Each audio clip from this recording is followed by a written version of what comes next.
Faith cometh by hearing, and it's released by speaking. For the word of God is quick, powerful, creative, constructive, and life-changing. The word of God you're about to hear is from the staple of God's Will Media Network. Get ready for a life-changing encounter with God's word.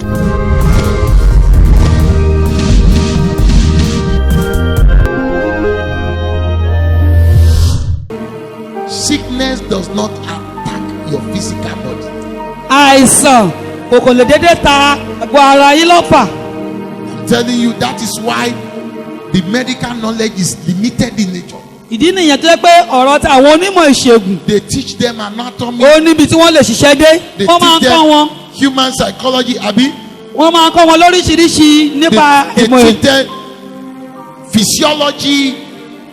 Everything that they are taught has to do with the body. gbogbo kan tá a fojú rí gbogbo kan tó ń kọ́ wọn ó ní ṣe pẹ̀lú àgọ́ ara. They didn't teach them spiritology. Wọn ò kọ́ wọn nípa nǹkan tẹ̀mí. Or did they teach you anything like that? Bí wọ́n kọ́ yín nípa ẹ̀. There is nothing like spiritology. Kò sí kankan tó kan ọ̀rọ̀ tẹ̀mí ní ti dókítà. I am teaching you spiritology. Èmi kọ́ yín nípa nǹkan tẹ̀mí báyìí. And they didn't teach them to what we call mindology. Wọn ò kọ́ wọn nípa nǹkan tí. Or is there any course like that? Because you see this guy Torí ọkùnrin tẹ̀ ń wò yìí. is the big deal.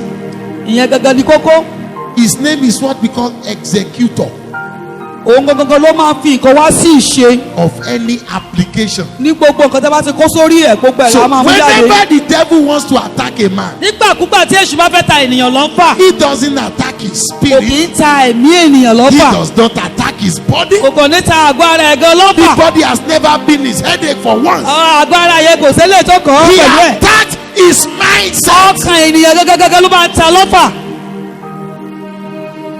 When he attacks his Tó mindset, bá ti lọ ta ọkàn èèyàn lọ́fà, then the mindset issues a command á wá pàṣẹ fún ẹran ara. to the body that operates in this world. Èèyàn ni ẹran ara tó pé inú ayé ló ti ṣiṣẹ́. That is why Ìdí ni eléyìí. a spirit Ẹ̀mí cannot operate here on earth kò lè máa ṣiṣẹ́ nínú ayé mi. without a human agent. Láì ṣe pé èṣù ò lè ṣiṣẹ́ láì ṣe pé ó ní ìránṣẹ́ kan tó lò. Cannot kill you without a human agent. Àjẹ́ ò lè pa ẹ́, ó máa léèyàn kan tó máa lò. Witches that you see are human beings who connected a spirit to deal with humankind. Àwọn àjẹ́ tẹ́ rí yẹn èèyàn ni wọ́n sopọ̀ mọ́ ẹ̀mí láti gbógun ti ènìyàn. There is no witch Kò sí àjẹ́ kankan or wizard tàbí oṣó that is not a human being. tí ò kì í ṣe èèyàn. There is no family altar Kò sí èèyàn tó wà láyé that was not constructed by a human being. tí ò ní sopọ̀ pẹ̀lú They èèyàn. were never constructed by spirits. It was the human beings that invited the spirit Ènìyàn ló máa ń pe ẹ̀mí as a witness to what they are doing. láti jẹ́rìí sí ohun tó ń ṣe. That is why in 1 John chapter 5 Ìdí nìyẹn nínú ìwé Jòhánù kìíní orí 5 verse 7 and 8 ẹsẹ̀ kejì àti ìkẹjọ. talks about 6 witnesses. Ó sọ nípa àwọn ẹlẹ́rìí mẹ́fà. He said there are 3 witnesses and witnesses in heaven. Ó láwọn mẹ́ta ló jẹ́rìí ní ọ̀run.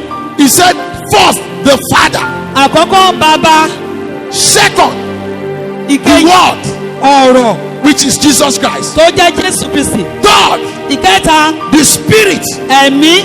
Am I hearing what? Are you hearing what I'm Ṣé saying? ẹ̀gbọ́n kan tí mo The sọ? Spirit of God. Those are the 3 witnesses. Àwọn mẹ́ta tó Then jẹ́rìí he lọ́run. went further in verse 8. Ó wá tẹ̀síwájú lẹ́sẹ̀ kẹjọ. Then he said, this one controls the heaven. Àwọn mẹ́ta yẹn ló They determine what happened in heaven. àwọn ló máa sọ ní.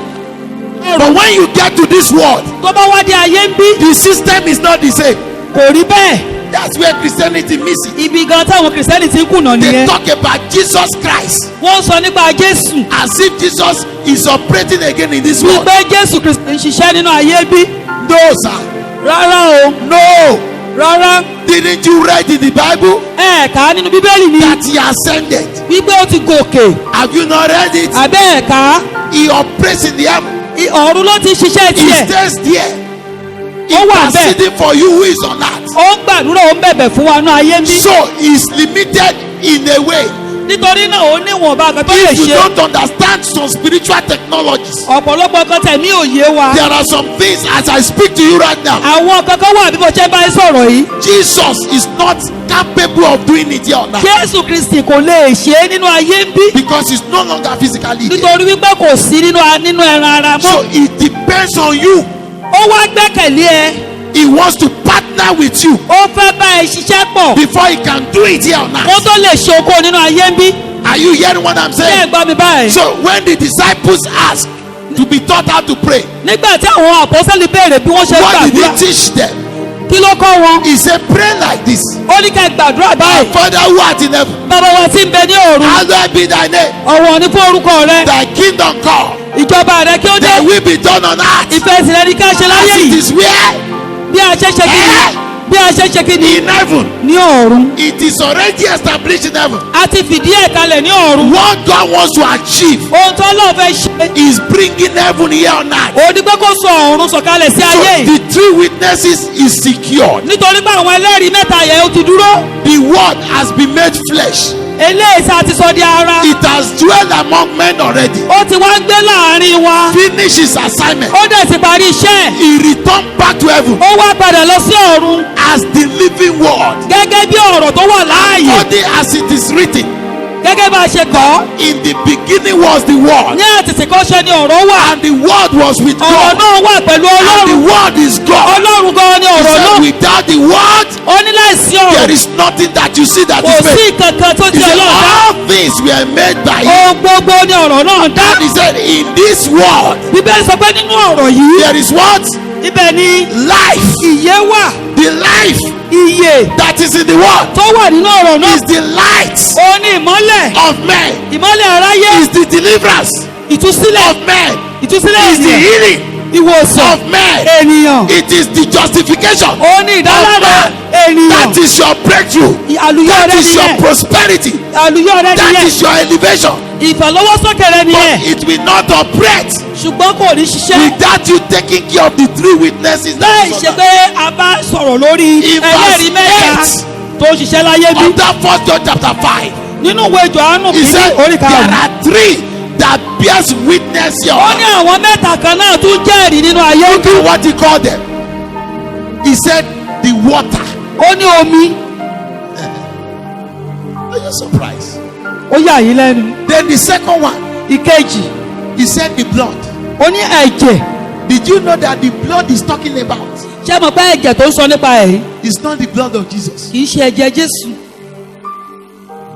Because as I speak to you, torí mo ṣe bá ń sọ̀rọ̀ the yìí blood of Jesus ẹ̀jẹ̀ Jésù is not actually bearing any witness anymore on that. kò jẹ́ ẹ̀rí kankan nínú ayé yìí mọ́. It has been taken to the holy of holies. a in ti heaven. gbé e lọ sí ibi mímọ́ jùlọ ní ọ̀run. It is that blood ẹ̀jẹ̀ yìí that Jesus is using òun ni Jésù ń lò to intercede, láti fi ṣìpẹ̀, to appease láti lè fi tó Ọlọ́run lójú for God's mercy, fún àánú Ọlọ́run, favor, ojú preservation, rere, ìpamọ́, protection, prosperity àlùyọ for the saints that are here on fún earth. àwa àyànfẹ́ rẹ̀ tó wà láyé ń bí. But the three witness here on earth ṣùgbọ́n àwọn ẹlẹ́rìí mẹ́ta tó jẹ́rìí nínú ayé ń bí is water, òun ni omi, two, the blood, ẹ̀jẹ̀, then the Spirit of God. ìkẹta ni ẹ̀mí Ọlọ́run. Why is the Spirit witnessing?